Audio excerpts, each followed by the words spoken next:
Tiger, get well soon. Get hitting full shots. I know you listen to the podcast. You're a huge fan. If you obviously want to collab, I'm open. My diary is literally free. Hey everybody, welcome back to the Rick Shiels Golf Show podcast, episode 106. I'm your host, Rick Shiels. I'm here with co-host Guy. How you doing, pal? You good? Yeah, I'm good. You? I'm very good. I'm excited. We've got a sponsor for the podcast today. That's why I'm feeling good, because I didn't get paid today, finally. We've not had the heating on for 3 weeks at home. You can't have the heating on, sorry. But today we can eat, we can have the heating on. All is good. We'll talk about heating and talk about enjoying the warmth in a comfy chair while maybe having a little whiskey or a hot chocolate or a little beer. Well, today's episode is sponsored by somewhere where you could do everything that I've just said. The Old Course Golf Resort and Spa in St Andrews. I mean, this is quite an easy ad read because we have spent time there. It's one of my favourite hotels in the world. It overlooks one of the most the most famous golf course in the world, and arguably the most famous hole on the most famous golf course in the entire world. Well, what's strange is we don't do many sponsored stuff, do we? Because for the podcast, it has to be the right product or the right people. But the reason I was so keen to do this sponsor today was that I had arguably the best night's sleep of my life at the Old Course Hotel. I'm not sure if it was the luxurious double bed that was soft but springy but yet supported, that like a big marshmallow. The room was delightful. Whether it was because the bed was so good or because I destroyed you on the golf course that day. You did. I don't know which one it was, but either way I slept so well at that hotel. I mean, I slept well as well, just because I pulled off the best surprise ever. You did. For your wedding present. So Indeed you did. If you remember, we also did the Minwoo Lee podcast there. Now, not heard of him since. Has he done anything recently? He's gone on to bigger and greater things. Yes. He doesn't reply to my text anymore. I don't think he even follows me on Instagram anymore. He's now flying first class here, there, everywhere. The Old Course does that to people. It does. It's a pioneer to help you become better. So quite simply, we're here to promote the Old Course Hotel because it is phenomenal. 5-star hotel. Spa facilities, the food there was lovely. We ate there a couple of times. It's got 6 restaurants there, 175 rooms, beautiful spa, penthouse suite, and also you don't only have to go there for golf. That's the thing for me why I love St Andrews. We've said this before in the podcast, and we'll say it again till the day I die. St Andrews is the best place on earth, full stop, period. You've got the beach, You've got the shops, you've got the culture, you've got the university where famously Prince William went. I met Kate. Yes, it's like a weird vibe of golfers, cool, quirky students, nice old people. What else is there? Nice restaurants, yes. Nice bars, good nightlife. Weirdly, I ended up in the student union last time I was there till God knows whatever hour Too old for in that, the morning Rick. I was. But also, you can do other things like, it's even got on here like kayaking, walking, looking around the historic St Andrews town like you've mentioned. Also, the Old Course Hotel, and we actually went up there last time we were there. They actually also own the Duke's Golf Course at St Andrews. Yes. And we went there last time to... people remember we filmed the ping wedges up there. Yes.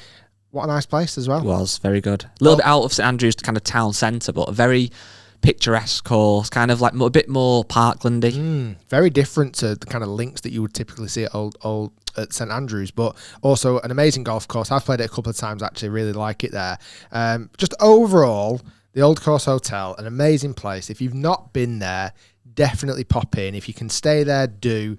Or if just go in for a nice drink or a nice meal, or even like the little pub down at the corner, the Jigger Inn. Like just everything about that kind of corner overlooking the 17th. And again, for people listening, certainly Americans, if you come over to St Andrews, this is the famous hotel that the players drive over the hotel on the 17th tee shot as they parade down the 17th and 18th hole en route to maybe lifting the claret jug for the Open, and who knows, 150th year this time round. I'd love to say I drove over the hotel, but I weaseled out and pulled it left and kind of cut one down the left side of the fairway. I didn't quite have the minerals for that. But on a serious note, yeah, as you said, it's a great hotel. And if you want to learn more about the hotel, website is oldcoursehotel.co.uk. Simple as that. And it's definitely worth, if you are lucky enough to get up to that part of the world, it's definitely worth staying. I feel like today we're going to talk more golf than ever before. Arguably too much golf, I think. Well, I've only played badminton once this week and I got destroyed again, but I am getting better. I am getting better. It's nice to know that you keep getting beat. I got beat 5 matches in a row. So far, I've probably played 15 matches. So far, me and my mate, it's 15-0. You're like San Marino. You're the San Marino of the badminton world. You're just playing for the experience, for the fitness, to represent your hometown. I enjoy it. My heart starts racing though when I get closer to nearly winning, but I've not yet to win. As soon as I win, you will know about it on this podcast. Well, speaking of win, we have a game of golf last week. We played a really good game of golf. We're going to come on to that in a bit. Don't pretend you don't remember. Oh yeah, sorry, I do remember. I don't remember. I do remember. We played golf we got to talk more at Formby Ladies, which is arguably one of my favourite golf courses I've ever played. Now, I've been with you once or twice to film, and that was the first time last week I'd ever played it. And we will talk about it in a bit more depth later on, but what a golf course. But there's a lot of golf news this week, Rick. I honestly don't even know where to start. My hat, for people that are watching, you'll see my hat. It doesn't really suit me, this hat, massively, but I had to wear it today. I'm wearing a TW hat for those of you who are listening to the podcast and not watching, because my friend and yours, Eldrick Tont Tiger Woods, is back. Eldrick what, Woods? Tont. Is that his name? Yeah, that's his middle name. You don't know that? I honestly didn't know that. Well, learned something new. He literally broke the internet yesterday. Destroyed the internet. So I was quite fortunate. I'd like to say I've been on my phone less recently, but I haven't. Since I got this new phone, I've been on it more, which has annoyed me. But yesterday, it paid dividends because I was sat there chilling out. I'd had the kids all weekend on my own. Claire was away in York with the girls, so I'd done all my jobs. The kids were happy, watching a film, watching Paw Patrol film or whatever. And I was there, sat there, just having a little brew, having a little minute to myself. I'll flick on Instagram. Flicked on Instagram, opened it up, bang. The very first thing that was presented to me, he posted it within 2 minutes. It's almost like I knew. It's almost like somehow he told me. There was a video of Tiger Woods hitting what probably looks like a 9-iron or an 8-iron. Yeah. A 3-second clip, which I've never seen. I think this is arguably bigger than the clip he released like 5 years ago when he came back the last time, or 3 years ago, whenever it was. Because even though I think, did we speak about it 2 podcasts ago? There was rumours of him kind of coming back. I think there was a picture of him holding a club, wasn't there? Yeah, that's right. This, before the new year, before this year ends, to see him hitting golf shots, full golf shots, was so bloody exciting. It was. I think he's going to be there for the Masters. And I think he's going to be there for the Open in 150th at St Andrews. The Open's the one for me. I obviously love him to be at both. The Open's the one for me. But like you said, it's mad because I saw that yesterday. And like you said, everybody and his dog was posting on social media and resharing it and stuff. I got in there early. Yeah.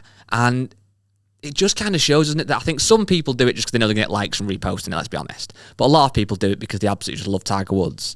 And it does make you realise how big of a deal he actually is. Like, that sounds so obvious, doesn't it? But like when he does do these, when he has unfortunately been injured and then come back, it feels like there's a level of excitement that nobody else in the world of golf could ever, in my opinion, get close to. Well, in fact, I think if I just go on quickly, I don't know if I'm going to be able to find this quickly. I'm sure that some of my biggest ever posts on Instagram are pictures of him or videos of him. Because even that one yesterday, I mean, I posted that video pretty soon after he'd posted it. It's had 23,000 likes. It's been viewed 329,000 times. I mean, that's nothing compared to how many likes Tiger actually had, obviously. Tiger managed to he got 3 million views on that video, and it's had 519,000 likes. And everybody, I'm flicking through the like list, everybody I know in the world of golf, literally almost everybody I follow has liked that picture, from fellow tour professionals to other social media personalities to other celebrities in different walks of life, to different professional sports people in different sports. Everybody has loved seeing him come back. Well, there's 2 reasons, isn't there, why people like it. The first reason is people are genuinely just excited for their own kind of, what's the word I'm looking for? Like, not own benefit, but, well, it's supposed in a way, yeah, their own benefit of watching Tiger. They enjoy watching Tiger Woods. They see that and think, actually, it looks like soon he could be coming back, and you're a fan of him, so you want to be able to watch him. Yeah. Does that kind of make sense? Yeah. The second reason why people like it is because this man lives and breathes golf. Yeah. For him to have not been able to play, regardless of playing competitively, must just eat him up inside. To see him back doing what he absolutely loves and literally what he does best, you have to feel for him. How good's his upper body looking? He's looking lean. His legs are obviously slim at the moment. Certainly his right leg in that sleeve. Actually, that sleeve looks sick. I hope he keeps that on. I actually Googled it last night to see if I could buy one. Why would you buy a leg sleeve? Why not? Tiger wears it, doesn't he? And his upper body, I mean, he looks He's so probably doing so much ripped. working out, it's hasn't he? Ridiculous. So, yeah, really, really exciting news. It was very interesting that he posted it yesterday. Why? I just think a lot of things were going on yesterday, and he very conveniently posted it the same day that Colin Morikawa won the DP World Tour Race to Dubai Championship. Mm-hmm. Also, the day that Rory McIlroy ripped open his shirt in anger after his round. I just think on a Sunday, I don't know, it was just a bit like... There's one thing that could have topped that video. One thing that would have absolutely made it just the best video ever. What did he post it on? He wore red. He wore Sunday red. That's true. That just would have absolutely been the cherry on top. Yeah. I just think that it's a very, very, very calculated time to post it. I'm sure it is. I'm sure he's not pressed the button and gone like laughing, watching the TV, going, "I'll post it now." Refreshing the likes every 5 minutes like we would. He's not going, "Yeah, let's post it. Let's do it." I'm sure he's got a team and I'm sure there's lots to go on behind the scenes. There's obviously a bit of an ad there as well from the Full Swing. What is that? Is that a new simulator, a new launch monitor? Yeah, so he's sponsored by Full Swing. I've never heard of them before in my life. They do really good simulators, apparently, and he has one in the house, and this and the other. He's kind of an ambassador, and they've just recently brought out a more portable device, almost to compete with like TrackMan or GC Quad, etc. So obviously, there's a bit of an ad in there as well, which is what it is. Slight change of subject. Speaking of ambassador, have you seen? I think this podcast coming out Tuesday. We're recording this on Monday, but some point today, so what will be yesterday for listeners, it looks like Shrixon are going to be announcing Brooks Koepka as a full through the bag ambassador. Whoa. Yeah. I didn't know that. So if you go on Shrixon's Twitter, there's an image that says 11/22/2021, so that will be today, the date, and it's clearly Brooks. And they're going. So by the time this podcast comes out, I think it will be announced. Everybody listening will know. But it looks like they're signing Brooks, which I thought he was going to be a mixed bag guy for the foreseeable. But obviously, he's decided to go with the Shrixon route. Wow, which is interesting. It is, because he's got his match up against Bryson coming up very soon. At the Wynn Hotel in Las Vegas. I think that's next week or whatever. Honestly, didn't see that coming, and I can't believe I've actually missed that. But anyway, awesome to see him back. Tiger, get well soon. Get hitting full shots. I know you listen to the podcast. You're a huge fan. If you obviously want to collab, I'm open. My diary is literally free. No, we'll have to check the diary to see if we can fit him in. My diary is Tiger. My diary is free. Anytime you want me to come over, maybe give you a little bit of a chipping lesson. What if he says, Rick, I'll be on your podcast, but you have to tell me what middle name is? What would you say? Tono. No. Tony. No. Tono. You got close. You got close at Tont. Yeah. I'll come and spend. If you want me to come and spend the week with you, we can do some stuff to boost your social media. I know you want to try and win that PIP, that player incentive. He just proved yesterday that he's the king of golf social media. How funny is that? He just won. However much that pot of money is worth. Is it like 10 million or something? Something crazy. I don't know. He just won that amount. Yesterday, didn't he? Crazy. Well, speaking of winning yesterday, obviously it was the DP World Tour Championship in Dubai, and it was the Race to Dubai final. I actually watched quite a bit. Weirdly, I think that time kind of works for me, being on the morning, because I kind of get up, watched a bit of the golf. I was really cheering on for Sam Horsfield, who obviously listeners will know. He's been on the podcast. We did a great video with him as well. He was in the final group with Rory. Yeah. He kind of fell away a little bit. It wasn't his day. I was watching it quite closely, and he ended up shooting 74. And it just felt like nothing was going right. He still picked up 110,000 euros though. And he broke 75. So not that disappointing. You know what I was thinking though? This is weird, right? This is a stupid thing to say. But obviously he has won twice in the European Tour already. Yeah. He's an established golfer, really, good player clearly. When he was walking around the golf course, there was obviously crowds. I was thinking, I wonder how many people there in Dubai knew him off the back of the video. I bet lots, because nearly 2 million people have watched that video. That's what I was thinking. Like, not suggesting that he needs that kind of credibility, obviously, but like, there will have been people that go, no, that's that lad that did the video with Rick Shiels. I bet there was. Anyway, he fell away a little bit, but it's nice to see him competitive. And very much so. It's weird how I joke about this a few times, but a lot of the people that have been on the podcast, on the videos, have gone on to do good things. Minwoo Lee's had a great season. I think he came 8th in the race to Dubai. Listen, Tiger, again, I'm gonna Tiger. I'm a good luck charm. Just come and see me, and we'll definitely win more majors together. Of course. Right, I've got a question for you though now. Together. Together as a team. As a team. So Rick takes one Instagram picture of you. You win a major. We get some of the credit. Right. Colin Morikawa yesterday shot 66. Yes. And he played incredibly. So he is just a tidy golfer. I just think everything about him just looks tidy. But I've got a question for you. Go for it. And this is a controversial one, so be prepared. It's come from a question that we've had an email that we've had. It's a bit of a Dear Rick, really. Is he a worthy winner of the race to Dubai? Well, can I just go into put? Let me. I think I know what you're going to bring up. But okay. Go on. Well, yeah, you might know, but let me just for the listeners. So he won yesterday, so that's obviously unbelievable, and he has gone on to win the race to Dubai. But we've had an email saying, "Is Morikawa really a European Tour member?" So, hi guys, great podcast. Possible discussion topic: is Colin Morikawa really a European Tour member? He's played 10 events, 6 of which are co-sanctioned USA with the majors and the WGC tournaments. And he's actually only played 3 kind of genuine, if you want to call it that, European Tour events this year. So I had a little look this morning because I thought that doesn't seem kind of right, but it is. So if you look on the European Tour for this year at Morikawa's season, he has played, I think it is 10 events that come under the European Tour. So he started off the season in Dubai at the end of January, which was the Amiga Dubai Desert Classic. So it's a genuine European Tour event. I think he's sponsored by Amiga, which is possibly why he was out there. And he came tied 68, so he didn't obviously play great. Yeah. He then won a WGC, which is really a PJ Tour event, but it's co-sanctioned. He then played Masters, USPGA, US Open, obviously went on to win the Open. He also played the Aberdeen Scottish Open, so the genuine European Tour event the week before the Open, and came 71st, tied 71st, so again didn't do great. And he then played WGC, and then finally he won yesterday. Yeah. So he's actually played 3 genuine European Tour events, one of which is a sponsor. I think Amiga's one of his sponsors. The Scottish Open, to be fair, he's played in it, but it's the week before the Open, which is why a lot of the big names come to get a bit of links practice. And he's won the Tour Championship kind of final, if you like. So taking nothing away from, he is an absolute amazing golfer. World number 2, I believe, now, and he's probably going to go on to be world number 1. I think he looks like a great guy, very humble, and was made up when he won the Open. But is it right he is now the European number 1? What do you think, Rick?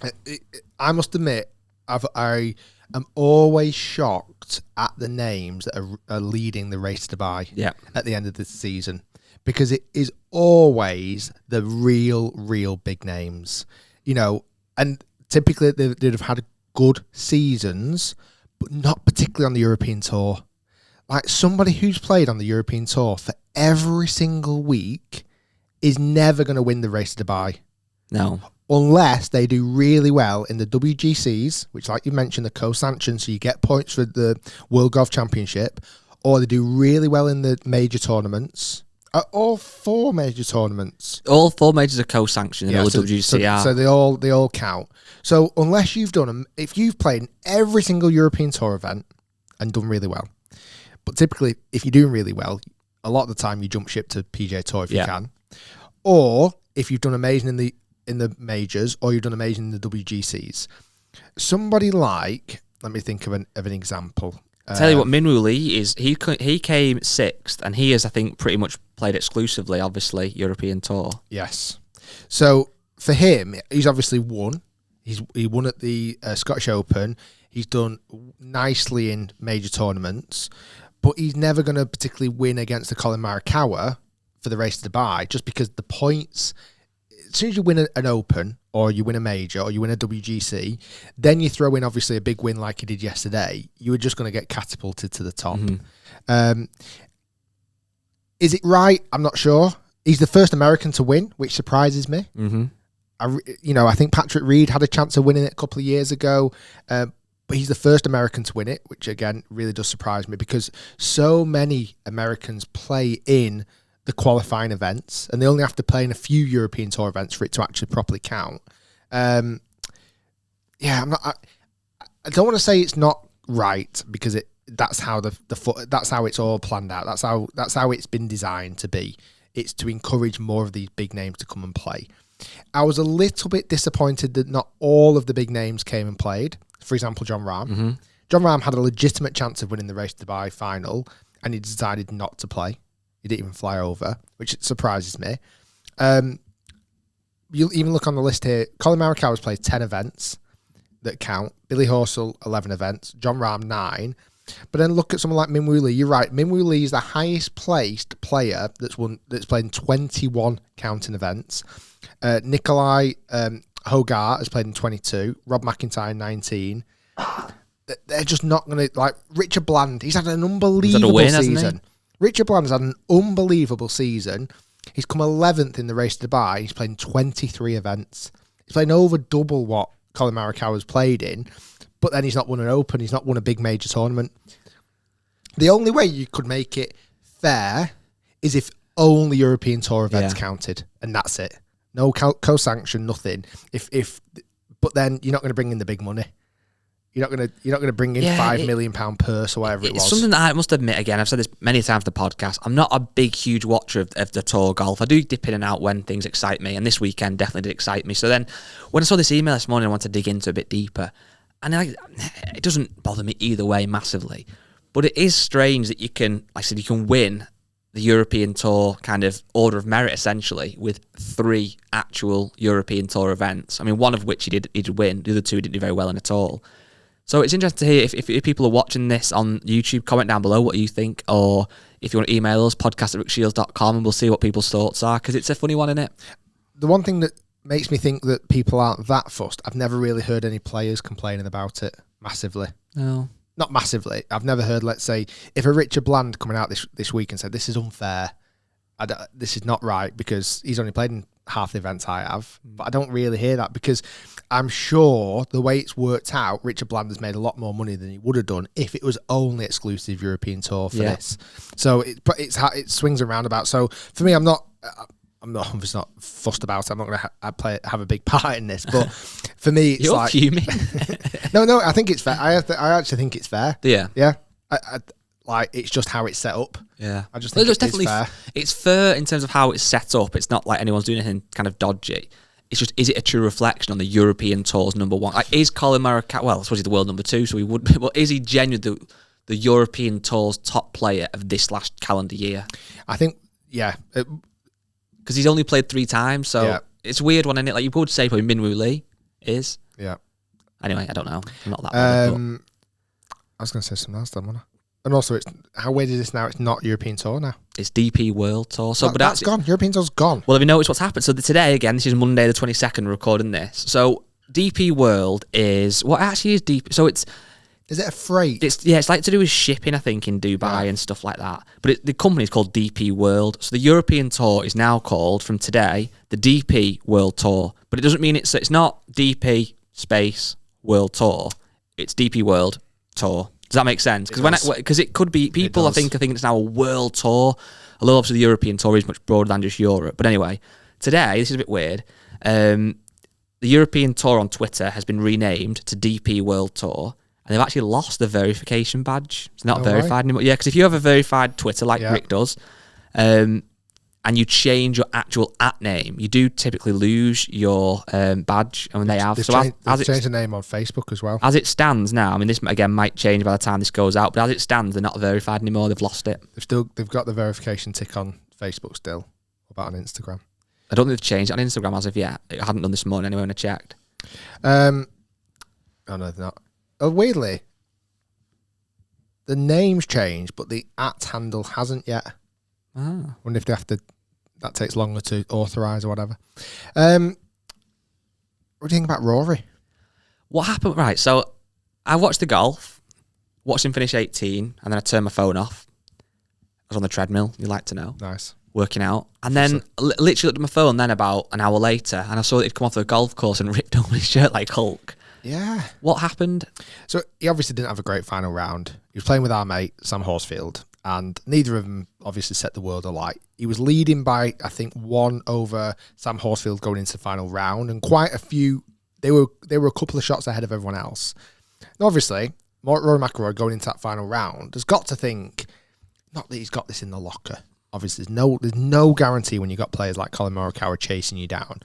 But you'd like to think of someone of Rory McIlroy's ilk, who loves that golf course, who's just shot 65, 70, 67, that he's going to break 70 and win. Yes. You've got to imagine that's going to happen. He got off to a kind of a slow start. Nothing was kind of going his way. And then towards the back end of the round, I think it was the 15th hole, something really bizarre happened. And again, I don't think it would have massively changed the result. But he hit a great drive down 15. He was like 50 yards away from the green, or maybe a little bit further back, 70 yards away from the green, flicked in this lovely little wedge. And it pitched one hop just short of the pin, 6 inches short of the pin, jumped up, hit the pin. Did you see this, Cliff? No, I didn't see this one. Hit the pin. Now, at this point, it could drop in the hole. Mm-hmm. It could drop straight down. It could drop in the vicinity. Obviously, it's hit the pin on the volley, basically, half volley. It's then ricocheted and spun back straight into a bunker. Oh. And like Rory's like looking at his caddy going, what the hell? I mean, when it's not going your way, it's not going your way, is it? Do you know what I mean? And I actually saw a clip. It came back up on my Twitter feed today. Colin Morikawa on the second round got a massive break of luck. He's so good with his irons normally. On the 17th hole, the par 3 over water, he pushed his iron shot and it hit a water hazard stake, nice, the yellow stake, and it stopped it from going in the water. He chipped and putted it in, made a par on that hole. Now, Rory got a little bit lucky on that same hole as well on the 17th. I think it might have even been the same day. He pulled it left, and instead of it going in the water, it nestled on the rocks, and he had to actually hit a shot off the rocks and end up making 4, nearly chipped it in for a 3. But then you look at those little bits of luck and whatever, and sometimes it just doesn't go your way, and I'm sure Rory probably felt amazing going into that final round. He's been swinging more freely. He's gone back to his old golf coach, Michael Bannon. He seems to be swinging it unbelievably well again, hitting these like low bullet driver shots, which I've never seen him hit. And you've got to think it's not going his way. That's happened on 15. He's obviously walked off. He's fuming with his result. He's ended up finishing. But why do you rip your shirt? Tied 6th. He's obviously gone back in the player's hut, whatever it is. So looked himself in the mirror and tried to hulk his way out of his top. Really don't get the ripping. I get anger on the golf course. I borderline get snapping a club. I don't condone snapping a club, but I get it. Certainly if you're getting your clubs for free. Did you ripping your shirt open? It's like a little baby. Did you see the meme? No, I'm not seeing the meme. God, it's meme so me funny. up, please. So I think it was Golf Gods that shared it. Right. I don't know if they created it. Let me just double check. Who? Oh no, For the Tour created it. Right. So funny this. It's Rory McIlroy stood there with his shirt ripped open, and he's on his phone, isn't he, at that point? Do you see that? Yeah. And they show you what he's texting, right? He's texting Tiger. So he goes, "Hey Tiger," and Tiger goes, "What's up, Raw? Remember the swing video you showed me the other day?" And Tiger goes, "Yeah, the GOAT is almost back. Looks like no green jacket for you in 2022. Obviously, this is not real. He's put LFU. Anyway. You think you could post that swing video today? Oh my days. He's gone, sure, but why? And Rory's gone, while he's still got his phone, I'll explain in a bit. I've got to go. Nike are calling. I just thought that was very, very clever. But listen, I think he's obviously got the talent. He's obviously got everything in the locker. He could win more. He should win more. And then probably it's one of those moments, end of the season, he's just gone, do you reckon you could rip your own shirt like that? I don't know. I really wish we'd got a shirt and we could try. I think it's some doing that, you know. He's a strong lad, isn't he? Yeah, well, he's a strong lad, but to rip your shirt like that, it really must have been Ant. Go on. I'm not at this. Do with this. Go on. No, go on, rip my shirt. Go on, Rick. Rick. Oh, if you're scared, he's scared. Sorry, everyone listening and watching. Rick's a bit scared. I'm actually not sure what score would make me want to rip my shirt. 93. Yeah. It's not out of the question.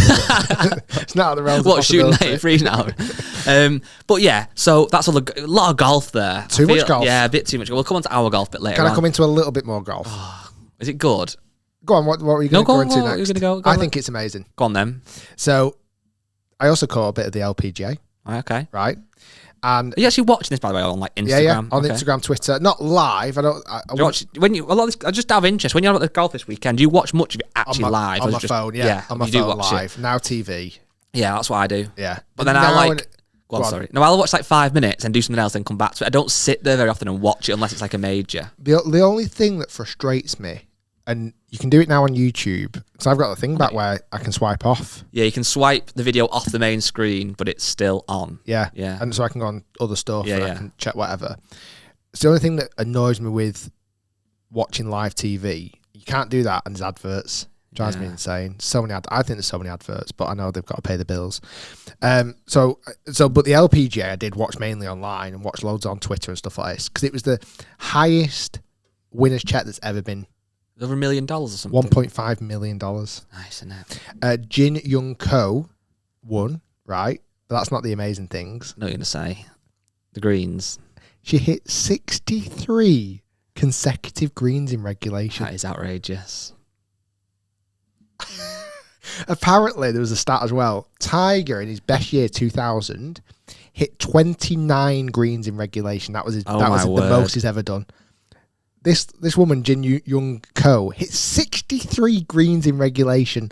I think she missed a green on Thursday at some point, halfway round, I suppose. Yeah, it'd be about halfway round. And then all the way through to the end of the tournament. From it would have been the 9th hole on Thursday. Yeah. I think Roughly. From that point onwards, then she didn't miss a green in regulation. That is ridiculous. That is very, very impressive. And also, Nassar Koepka came second. Well, that's again. You get in a video with Rick, you will win. She comes second, but she win money. You'll win money. I don't know what second place was, but I just think, obviously, first off, I do 100% believe that obviously women's sport, they should get paid so much more than they do. So it's great to see now they're breaking these massive records. And well done, amazing tournament. And listen, to shoot 63 greens in regulation, you absolutely deserve to win. Mm-hmm. Do you want to come on to a little golf confession? So, new feature. Like it's become a very popular feature, this. Yeah, we've had so many emails in, and if you've got one to send in, please do. It's podcast@rickshiels.com. We've got loads. We want more, because I think we're going to try to do this for as long as we can, because there's such a good variety. Last week, the first one we had was a cheat. Yes. Then we had the guy that jumped onto the golf course without paying. Yep. So we're trying to like vary it up a little bit. We still do want all sorts of like cheats and that, because they are always... I love listening to you that cheat at golf. Imagine, so this is from Anonymous. I played in Dubai, and after my round, I decided to rip my shirt. But this one this week, so we've kind of called it Golf Confessions. We've also kind of called it Forgive or Condemn. But this today, I don't think there's much to forgive. It's just a funny one. You ready for this? Go on. All right. The title of the email is Golf Confessions - trying to impress my class. Okay, so it says, "Hi Rick and Guy. Was listening to the Golf Confessions this week and realised I need to get some off my chest. ... Nice. I just moved countries and I'm a senior in high school. I'm from the UK, but I go to an American school. So he's moved to America. Okay. At my old school, we had a golf team and I was the captain, which I made everyone aware of by having captain and then his surname on the back of my hoodie. Nice. I was naive and weird, I know, which is... naive and weird. When I moved to my new school in America, I got quite nervous on my first day. When doing first day introductions... I got asked what I do in my free time. Okay. I said I was a professional golfer. As soon as I said it, I knew I'd messed up. Anyway, I went on to tell a story of how I was asked to turn pro last year and denied it because I wanted to continue on school and go to a good university, but then told them I actually had since turned pro and that I was a brand rep for some made-up golf brands, and now everyone thinks I'm basically a total professional. I am a +1 handicapper, and I was asked by school counsellors last year whether I considered turning pro instead of going on and carry on at school, but I decided to stay at school. I wanted to get this off my chest and let the world know I am not a professional golfer. I got a bit nervous on my first day and wanted to impress the other people in my class. He's told a little bit of a white lie and not been able to get his way out of it. I like how he's had to invent fake golf brands. Well, rather than say, oh yeah, I'm a TaylorMade ambassador, he's made up a random golf brand and said he's ambassador for that brand. Oh my goodness. What's your advice then? What I think I can forgive him. It's not the biggest lie in the world. It's 100% something I would have done. 100% out of... I probably did. Honestly, that is definitely something I would do. I've done it too many times where I've said something, and why have you said that? And I just have to go with it for the rest of my life. Wow. I don't know what advice to give him, but I mean, he could turn pro. You could, yeah, and it's all. He's off +1. He could actually turn pro. You just rescind your amateur status, and he's obviously good enough. I think where it would have really fallen down his story, let's say if he was off like 7 or 8 or something, but he's obviously a good player. He's off +1. I don't know. My punishment for him, it's not a massive one. I want him to lose his putter head cover, so he's got no head cover in his putter. So it's a bit inconvenient. I have to buy a new one off eBay for $19.99. Okay, that's enough for me. Quite a good punishment. I feel like you've been thinking about that. I just thought of it on the spot. Punishment. It's a bit of a nasty one. But the next time you are playing for your team, does he still play for the team or not? I don't think there's a team at this school, from what he was saying. Next time you are on the first tee, I'm sorry, but you're going to have to top it 50 yards in front of everyone. As many people as watching as possible. Yeah. I just felt then you turn around and go, I'm not a pro. It's all been a lie.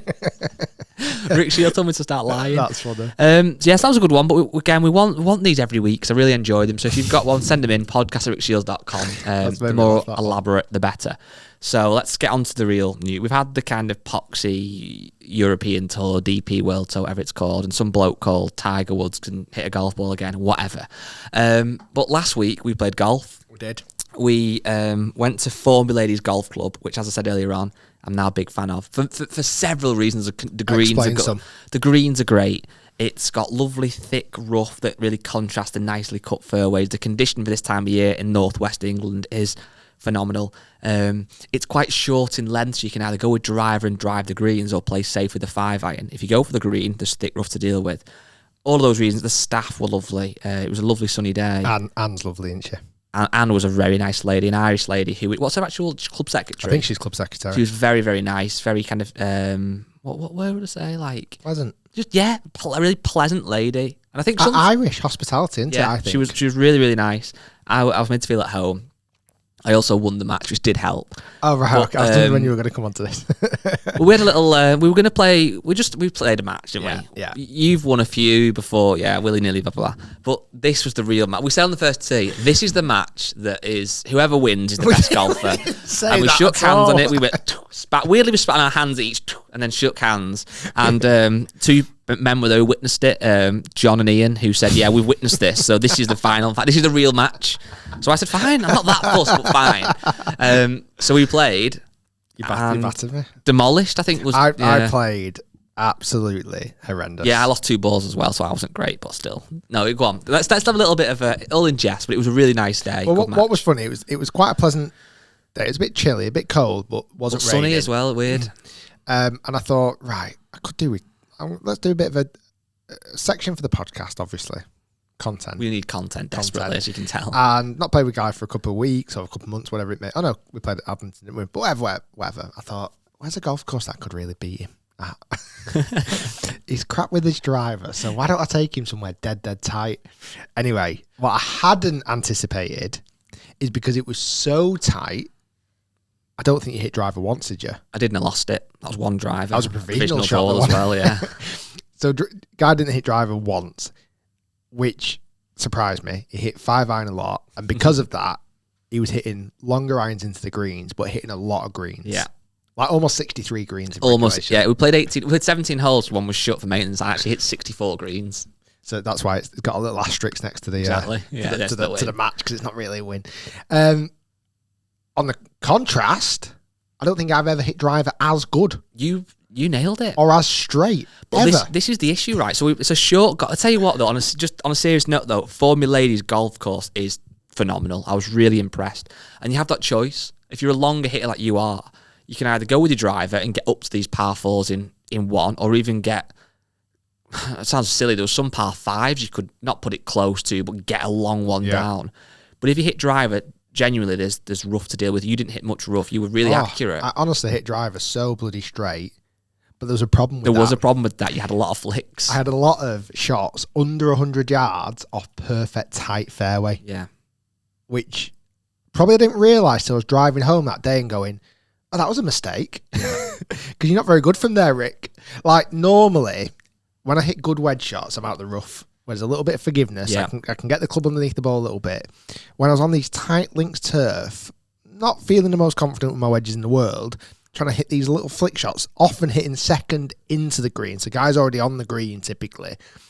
The amount of wedge shots I missed the green on was actually scary. Yeah. Like really, really, really, really scary. So I missed so many greens, didn't get up and down, made a lot of silly bogeys from nowhere. Putting wasn't great, even though I hold some good ones.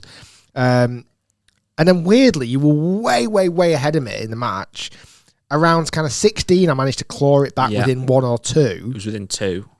And then the very next hole, it all went. I thought I'd lost my ball. And got such a birdie. A mess up that hole. So 17th hole, there's only 2 shots in it now. Guys blocked it right.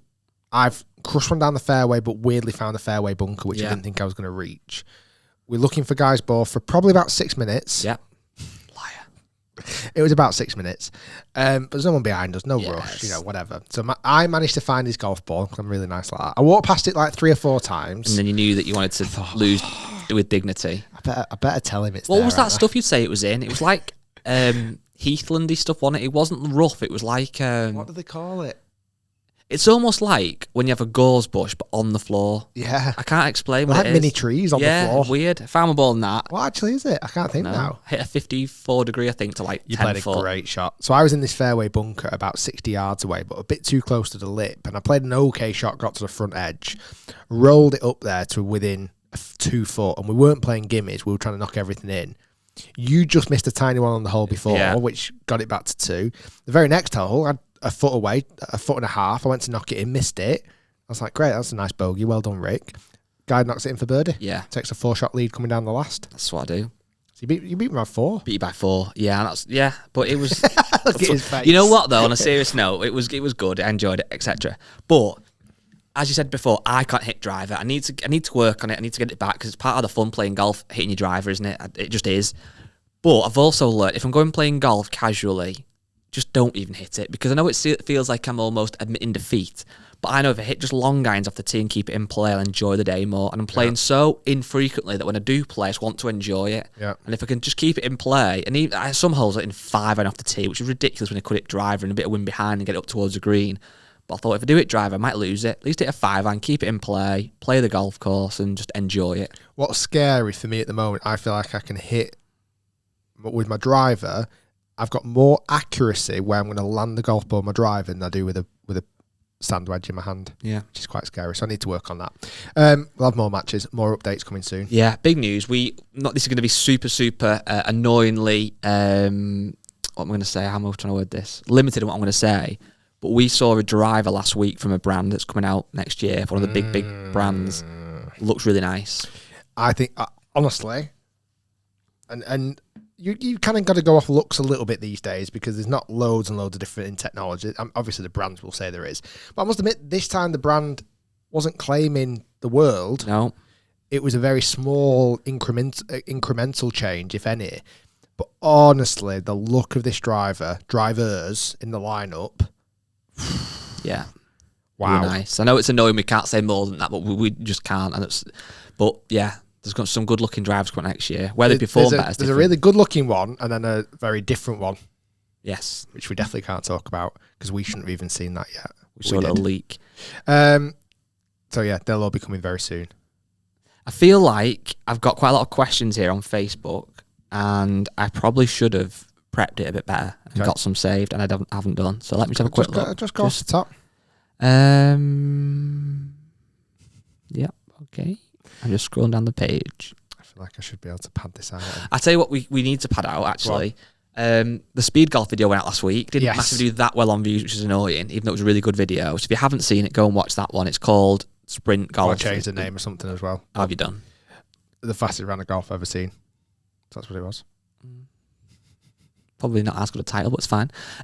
We needed to try something. Yeah. We needed to resuscitate it somehow. So I filmed the video with... he's a golf pro, isn't he? I keep forgetting this. He's a golf pro. He's a PGA golf pro. We mentioned the kind of story, I think, on the last podcast before, but something we wouldn't really do on air then. Let's just... on air, not on a radio, but let's just do it anyway. Why do you think that video's not done as well as it could have done? Because it's had about 200,000 views to now, which is after all day... It went out Friday afternoon, so it's all day Saturday, all day Sunday, and now some of Monday. What do you think? I don't know. Bar the fact that people just maybe not interested in it potentially. For me, I think it was one of the obviously because we were on shoot and we were witnessing it. It was one of my favourite video shoots I've done. Oh, it was for a very, very long time. Yeah. There was loads going on, loads of different camera angles. You might have even appreciated a little. We hired an FPV drone, which is one of these drone pilots that basically like whiz round and do all this stuff, and it's dead cool. And we filtered a bit of that in. We just did loads of really cool stuff on the video. Hat cam, GoPros, me running after him, which got a lot of comments. Which I've now started to analyse my running technique a lot more now. After that, I need to really think how I run these days. A little bit like Raheem Sterling. Very much so, like a T-Rex. Yeah, like a T-Rex meets Raheem Sterling. What was interesting? It's Rick's phone. I started watching the video. I'm just trying to get the views up. Just give me a minute. Go on. I ran the golf course on Friday when the video went live, and I ran the Marriott on the paths, which is longer than St Anne's Old Links. If I was playing it, I think it was 7.16 kilometers, and I ran it in 37 minutes. So not a record-breaking time, obviously. I really enjoyed that, by the way. That run, really enjoyed it. Luke played golf on an 18-hole golf course in 43 minutes, arguably a little bit shorter than the run I did. I mean, that's a pretty incredible feat. It is, but I think on hindsight, I mean, it was a great video to shoot. Luke was a very passionate guy, and it's a different type of golf that is... It's always nice for people to see other types of golf, because we do, again, think of golf being very linear, hole 1 to 18, in a 3-ball, in a 4-ball, whatever. So it is always interesting when people take it to a different kind of way and play in a different kind of way. But I think for me, the reason it probably didn't do as well as we would have liked is that people don't play golf for time, do they? So people play golf obviously for score. That's the ultimate. How many shots can you to get this golf ball into that hole? Now, everybody who does play golf kind of fairly regularly know that one of the downsides to golf is it can take a long time. Certainly in a 4-ball on a Saturday in a comp, you can be pushing 5 hours. But a lot of the comments I saw, some people really getting it, and that's incredible feat of athleticism. Other people saying, I don't get it, why is he bothering running around? It's just kind of not what golf is. So I just wonder that, like, if people just see it and just don't really, not get it because there's not much to get, but just don't really appreciate it. Like, you don't play golf for speed, do you? Play for score. It's probably a little bit like how I could imagine some people not understanding or getting long drive, for example. Yeah, but equally, I kind of get that, but hitting the ball far is part of golf. You don't have to hit it far. But we all know that the further you hit it, typically it's an advantage. And we all know our limits, don't we? So I might know, for example, I might hit the ball 200 yards. So if somebody can hit it 300, I think, wow, that's so far. I can't imagine that. But most people, although they know that they're not as fit as Luke, they don't play golf running. So yeah, you almost can't. Do you know what I mean? I would. It's one of those sports, let's say, or one of those types of sports. And I mentioned it after the Olympics this year. I would honestly love to see not just golf play the Olympics in the way it's played, i.e. 72 holes, 4 rounds of golf. I would love to see things like speed golf in the Olympics or long drive in the Olympics, or things that are just so different and almost very easy to sit back and consume that type of... It's different. Just 9 holes. Who can and like there's a world record. Like, what's mad? The world record. We only discovered this the day we released the video. The world record for 18 holes of golf played by an individual without any assistance, i.e. no golf cart or whatever it is, was done in County Down in Ireland, and it was 27 minutes. Yeah. Didn't say what he shot, but 27 minutes to get around. He's obviously played pretty well. The golf course was 6,200 yards. And that actually happened in 1987. So like 34 years ago that took place. That's crazy. I can't believe no one has beat it since. But do you think as well with that, like if you think of the 100 metres, 100 metres is always 100 metres. It's going to be on a flat course. Now obviously there's temperature, might be wind. I don't really understand athletics, but so there's going to be some certain elements that can affect how an athlete performs. But ultimately 100 metres is over 100 metres. Of course. That golf course, like you said, I don't know where it was, how downhill it was, how like... I don't know. Like, it might be one of those weird golf courses where it is literally all downhill. Yeah. And somehow you finish at the bottom of the hill and whatever, I don't know. Or if it was done in the summer, imagine if like a proper burnt out golf course where the ball would just roll forever. Yeah. And he played this like little scurry low shot and then just legged it after it. Question for you then. This is a good one. So obviously you enjoyed making that video about speed golf, and it was a nice video. If people haven't watched it, I do suggest go and giving it a watch. But you obviously on the day were quite in awe of him, naturally, as we all were. You had to be. It was mad. But are you now bothered about watching it again? Like, would you not the video, but would you want to watch speed? Do you feel you've seen it now? I've seen that. That was interesting done. Would you actually like if he said I'm playing in the World Championships next week and my full round is on YouTube? Would you actually want to watch it? I think if somebody said me, it'd have to be time now. I think because I know he went round in 43 minutes. Yeah. If then suddenly someone said he went round in 35 minutes, I'd be like, whoa. But would you want to sit on the same course though? If that was a different course, you didn't know. Don't it doesn't resonate as well, does it? No, that's true. Because if that you don't know, I think as well. This would never happen. We could never do this. But people watching the video, if it was their own course, I think they'd appreciate it even more. Yeah, I get you. I honestly, whether I don't think we'd ever do this with a video. I think we've learned our lesson that speed golf isn't as popular yet. Maybe I think I could beat an hour. Mm-hmm. I think I could get round in under an hour. I do. Challenge. I do. Honestly. But you might be. I think if I did it at St Anne's Old Links as well, because I think that was literally the most perfect course for it, personally. Yeah. Because it's flat, it's not super long, the tees and greens are dead close to each other. I honestly think if I ran that golf course, I think I could do it around about 30 minutes. So to play it, I think I could do it in under an hour. Fair play, we'll see next week. How far in are we, Matt? That's good. Good time. I think it's been quite a golf-focused one this week. But yeah, really sorry about that. We can talk golf if needed. No, I'm really sorry about that. Yeah. I'm sorry it was too golfy for Next everybody. week, we're going badminton. We're going Monster Energy. We're going beans on toast, Cadbury's bars. But one thing we'll definitely talk about is the wonderful St Andrews Old Course Hotel. Oh, absolutely. 100%. It's 2-week sponsorship, so it's definitely going to spoke up next week. Guys, thanks for listening. Hope you enjoyed the episode. Make sure you like and subscribe and do whatever you want to do. We'll see you next week on the Rich Shiels Golf Show podcast. Do whatever you want to do, man. Cool.